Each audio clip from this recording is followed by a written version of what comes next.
안녕하세요. 이현웅 교수의 경제포럼. 오늘도 함께 해주셔서 감사합니다. 오늘은 도널드 트럼프 대통령이 당선되자마자 우리나라가 지금 엄청난 그 경기를 현재 일으키고 있는데요. 과연 이러한 경기가 왜 나타나고 있는지, 또 그래서 앞으로 어떻게 될지, 또 그래서 우리나라는 어떻게 해야 될지에 대한 말씀을 좀 드리려고 합니다. 여러분, 여기 사진에서 보는 것처럼 트럼프 대통령의 슬로건 하면 마가죠, 마가. 마가 하면은 Make America Great Again. 그러니까 미국을 다시 한번 위대하게 만들겠다. 뭐 이런 이야기입니다. 이 얘기는 현재까지 미국이 전 세계에서 너무나 많이 그 양보해 왔다. 그러다 보니까 미국이 자꾸 상대적으로 자꾸 위축되어 왔다. 더군다나 이 미국 내에서도 보면 뭐 러스트벨트의 뭐 그런 어떤 노동자들부터 시작해가지고 많은 사람들이 그로부터 피해를 보고 있기 때문에 이제는 앞으로는 그렇게 하지 않겠다. 우선적으로 이 미국을 중심으로 해서 세계를 재편하겠다. 뭐 이런 이야기가 될 것 같습니다. 그래서 핵심적인 내용이 뭐냐?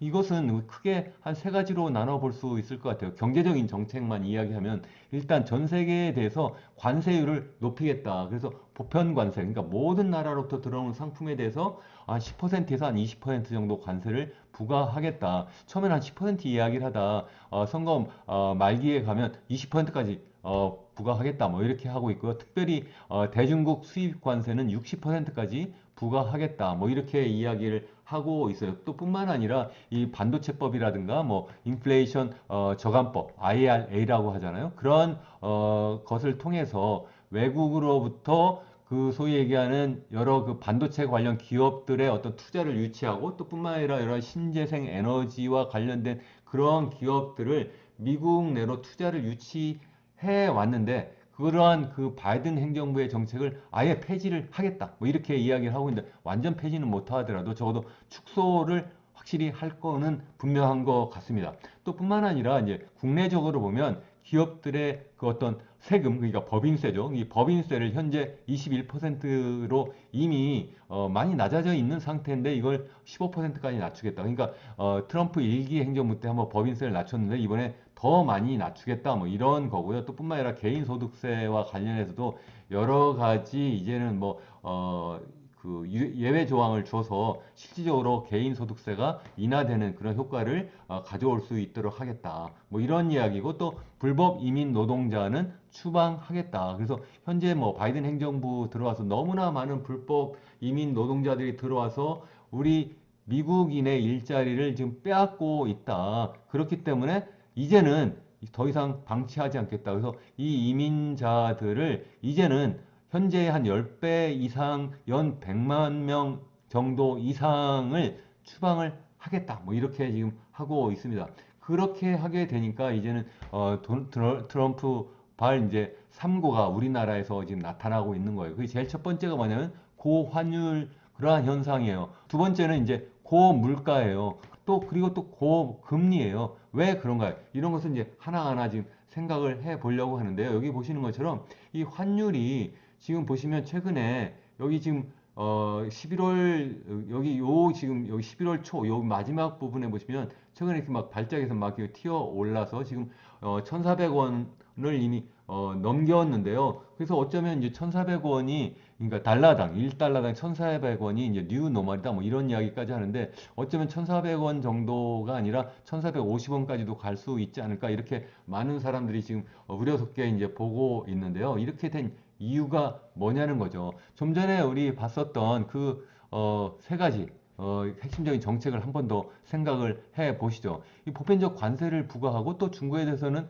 높은 수입 관세를 60%까지 이렇게 부과하게 되면 당연히 수입 물가가 높아지겠죠. 수입 물가가 높아진다는 건 무슨 뜻인가요? 수입 물가가 높아지면은 그러면 당연히 우리 연준에서는 기준금리를 지금 5.5%에서 현재 지금 4.75%까지 기준금리를 낮춘 상태인데 앞으로 더 적극적으로 낮출 수 있을까 하는 그러한 이제 시장의 염려가 있게 되는 거죠. 더군다나 이제 법인세를 인하하고 또 소득세도 인하하게 되면 더군다나 이제 재정 적자가 이제 커질 거 아니에요. 이 재정 적자가 커지게 되면서 당연히 국채를 더 많이 발행하게 되고 국채를 더 많이 발행하게 되면 당연히 국채 수익률을 높여야 될 거 아닙니까? 그래야지만 그걸 누군가 사가고 그러니까 또 시장 금리도 높아지고 또 이렇게 되니까 결국은 강한 달러가 될 수밖에 없다는 거예요. 이런 강한 달러가 되기 때문에 지금 전 세계 주요 통화에 대해서 지금 달러가 다 강해지고 있고 특별히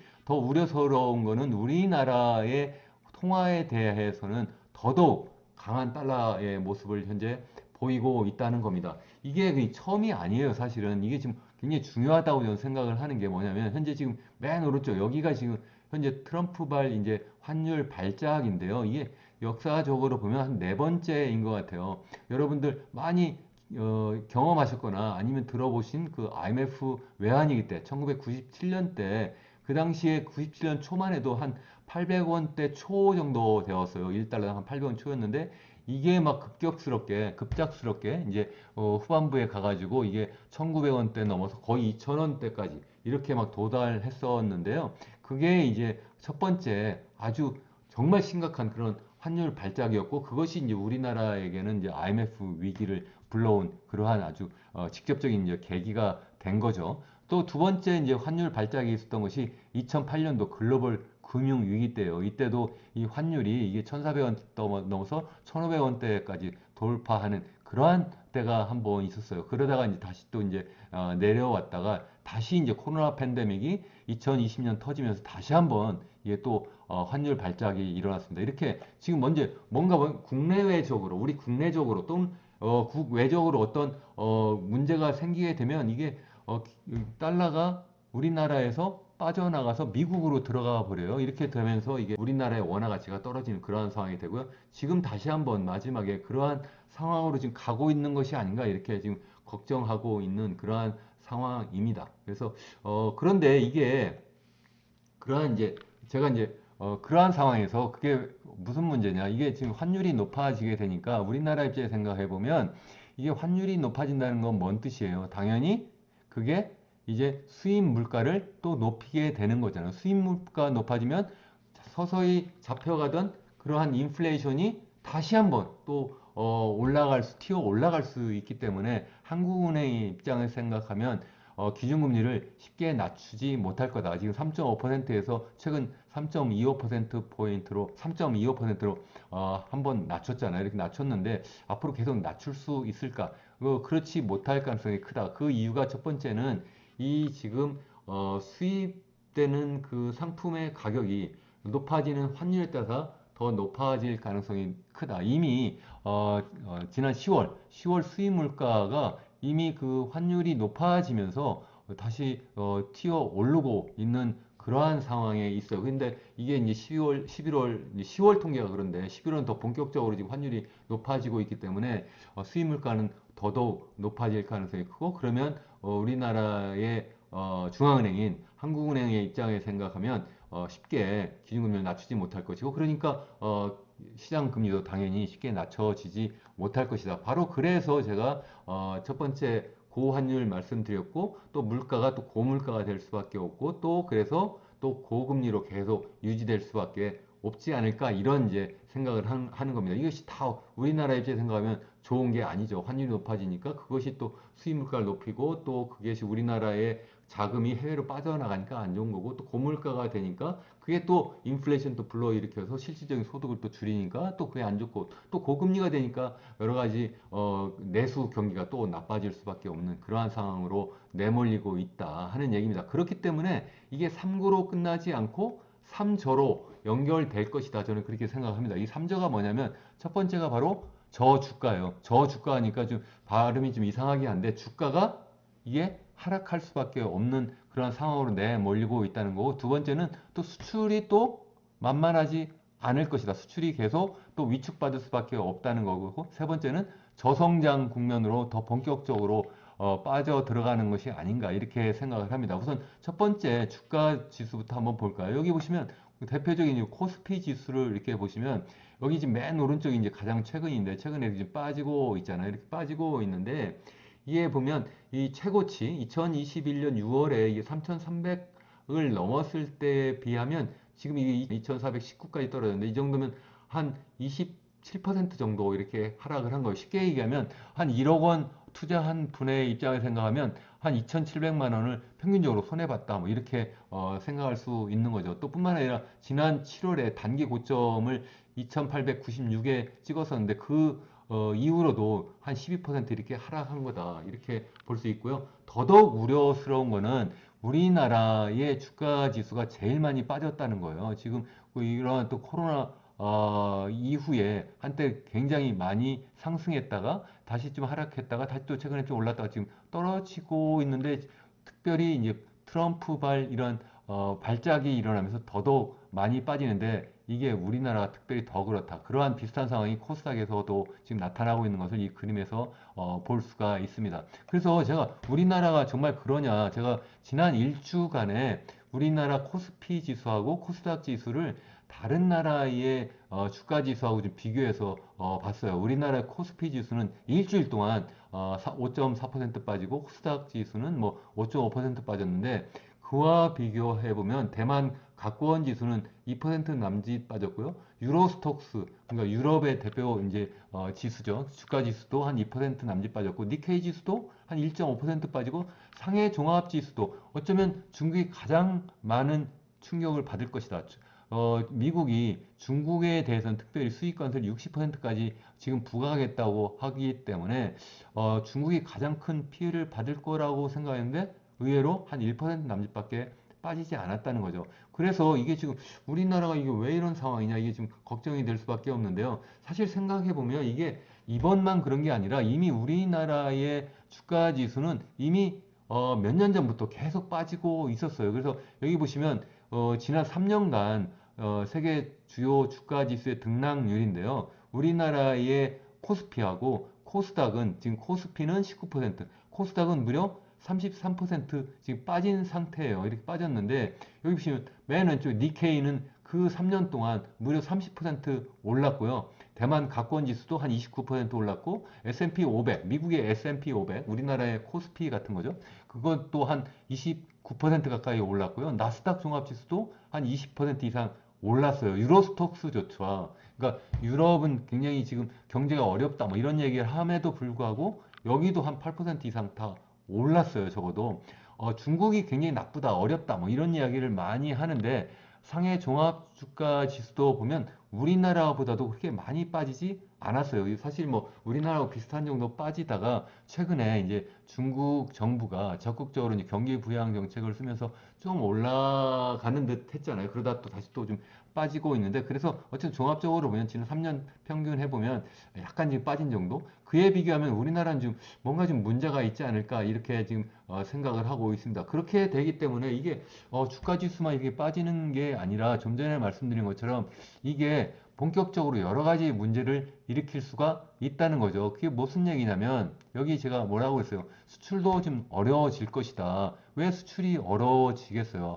앞서 말씀드린 것처럼 일단 전 세계적으로 지금 보편 관세를 10%에서 20% 정도 부과하겠다. 뭐 이렇게 하고 있으니까 우리나라는 전체 수출이 총 수출이 GDP에서 차지하는 비중이 한 44% 정도 되거든요. 그 중에서 한 18%는 그러니까 전체 수출 중에 18%또 미국으로 수출되는 거예요. 그러니까 우리나라 같은 경우에는 미국이 10% 내지 20%의 그런 관세를 부과하게 되면 직격탄을 맞을 수밖에 없다는 겁니다. 또 뿐만 아니라 이 중국으로 수출하는 그 중간재, 중국에 수출해서 거기에서 생산 조립해서 미국으로 수출하는 것도 미국에 대해서 또 중국에 대해서 미국이 무려 60%까지의 그런 관세를 부과하겠다고 하니까 우리나라가 중국을 경유해서 미국으로 수출하는 것도 그것도 타격을 받을 수밖에 없다는 거고 또 뿐만 아니라 중국 경제가 당연히 이제 더 위축될 것이기 때문에 중국으로의 어떤 소비재, 최종재 수출도 또 위축될 것이다. 이렇게 전반적인 수출이 다 위축될 수밖에 없을 것이다는 겁니다. 자, 그렇게 되면은 우리나라는 좀 전에 말씀드린 것처럼 GDP에서 수출이 차지하는 비중이 44%에 이르고 우리나라 어쩌면 평생, 어쩌면 60년대 이후에 계속해서 수출 주도형 경제 성장을 해왔어요. 그래서 수출이 잘 되는 그러한 기간에는 우리나라 경제 성장이 굉장히 빨랐고 수출이 잘 되지 않는 그러한 기간에는 당연히 경제 성장률이 점점 더 하락해 왔습니다. 그러한 상황인데 이젠 본격적으로 지금 미국이 지금 관세 전쟁에 나섰고 이렇게 되면서 전 세계가 이제는 어떤 그 하나의 시장, 세계화가 아니라 이제 반세계화, 탈세계화로 넘어가서 또 더 나아가서는 중상주의 세계로 막 이렇게 가게 되면 우리나라가 그동안 해왔던 수출 주도형 성장이 제대로 되지 못할 것 같다. 이런 말씀입니다. 그렇게 되기 때문에 우리나라의 성장이 앞으로 더 하락할 수밖에 없다. 그래서 제가 마지막으로 하나 더 준비한 것이 바로 그겁니다. 이게 최근에 그 KDI, 그러니까 한국개발원이 발표한 올해 우리나라 경제 성장률 전망인데요. 여기 보시면 사실 지난 5월에도 한번 발표했었고 8월에도 했었는데요. 이번에 11월 이번에 발표한 걸 보면 올해 경제 성장률이 한 2.2% 정도 할 것이다. 이렇게 지금 수정 전망치를 내놨어요. 이거는 지난 8월, 그러니까 딱 3개월 전이잖아요. 3개월 전에 발표한 거에 비하면 무려 0.3%포인트 감소한 거예요. 그리고 또 지난 5월에도 사실은 2.6%라고 전망치를 내놨는데 그거에 비하면 또 더 많이 0.4%포인트 이렇게 하락한 거예요. 그러니까 이 상저하고가 아니라 상고하저 상태로 지금 현재 우리나라 경제가 되고 있고 어쩌면 이거보다도 실질적으로 더 나빠질 수도 있지 않을까 저는 그렇게 지금 염려하고 있습니다. 특별히 옆에 이제 파란색으로 나와 있는 것이 민간 소비인데 민간 소비는 지금 사실은 이러한 경제 성장률 2.2%보다 더 낮잖아요. 그 얘기는 결국 소비가 우리나라 GDP에서 한 50% 정도 차지하는데 이런 소비가 살아서 경제 성장이 그나마 2.2% 하는 것이 아니라 수출이 살아서 그렇다. 그래서 올해 수출 증가율이 한 7.0% 정도 될 것이다. 뭐 이렇게 현재 KDI는 보고 있는데 그렇기 때문에 이 수출이 견인해서 경제 성장률이 그래서 2.2% 정도 되지 않을까. 그리고 내년에는 수출이 좀 증가율이 좀 떨어져서 2.1% 정도 성장하고 그래서 경제 성장률도 2.0%로 떨어질 것이다. 이렇게 보고 있어요. 그런데 저는 이거보다 좀 더 나쁠 거라고 생각합니다. 왜냐하면 이 KDI가 현재 내놓은 이 전망치는 이 그 트럼프 행정부가 지금 내세우고 있는 그 관세 정책 있잖아요.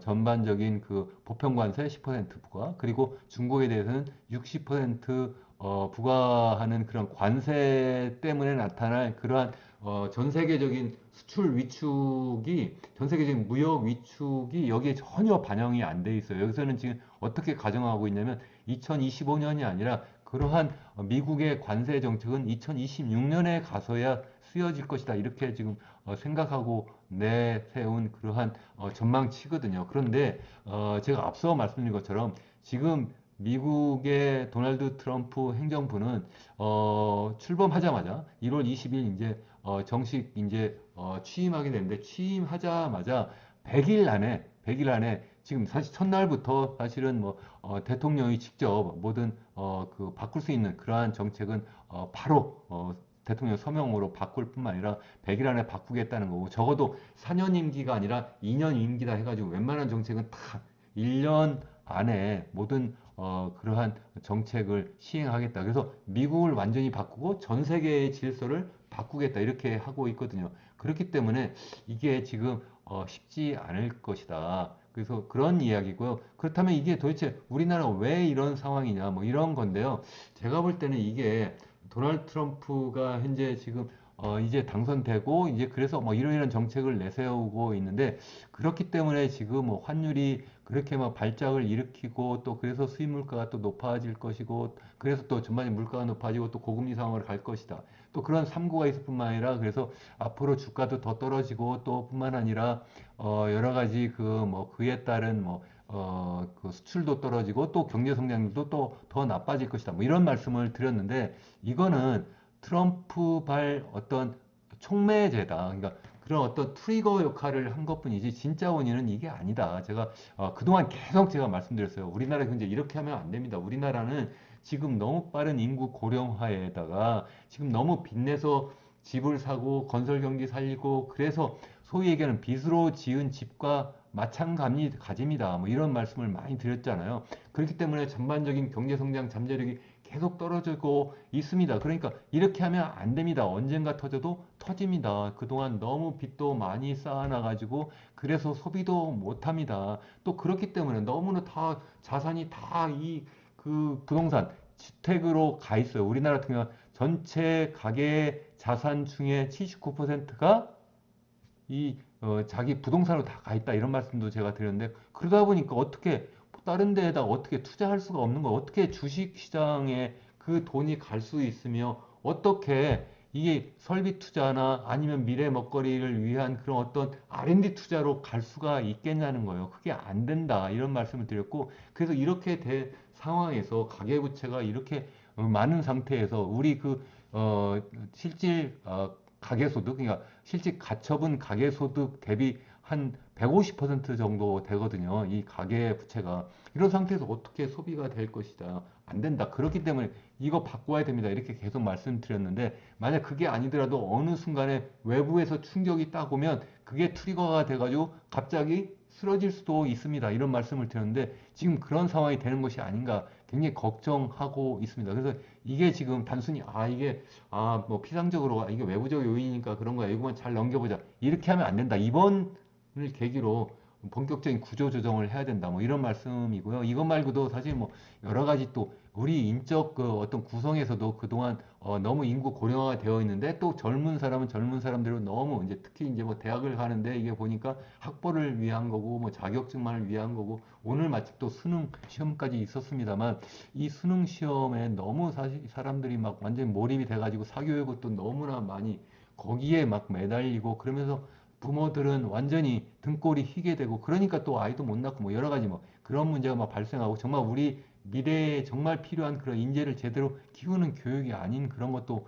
사실은 정말 장기적으로 생각하면 근본 원인이다 저는 이렇게 생각합니다. 그래서 이와 관련해서 제가 사실 이 유튜브 채널 시작하면서 계속 처음부터 계속 말씀드려왔고 그래서 여러 가지 대책도 계속 말씀드려 왔는데요. 어쨌든 오늘 다시 또 그러한 대책을 반복하지는 않고 일단 제가 여기에서 제가 강조해서 말씀드리려고 하는 거는 현재 우리나라가 현재 겪고 있는 삼적 그러한 쓰나미 그리고 또 계속 또 앞으로 겪어 나갈 그 3고 쓰나미는 이거는 단순히 도널드 트럼프 때문에 생기는 그러한 것이 아니라 그것은 하나의 그 어떤 촉발하는 그러한 원인일 뿐이고 근본 원인은 우리 내부에 있다. 그래서 이번을 계기로 이러한 내부적 여러 가지 문제를 확실히 바꿔야 된다. 미국이 지금 확실히 전체를 다 뒤바꾸겠다고 하는데 우리나라도 이번 기회에 한번 그렇게 하면 어떨까 이런 생각을 제가 해봅니다.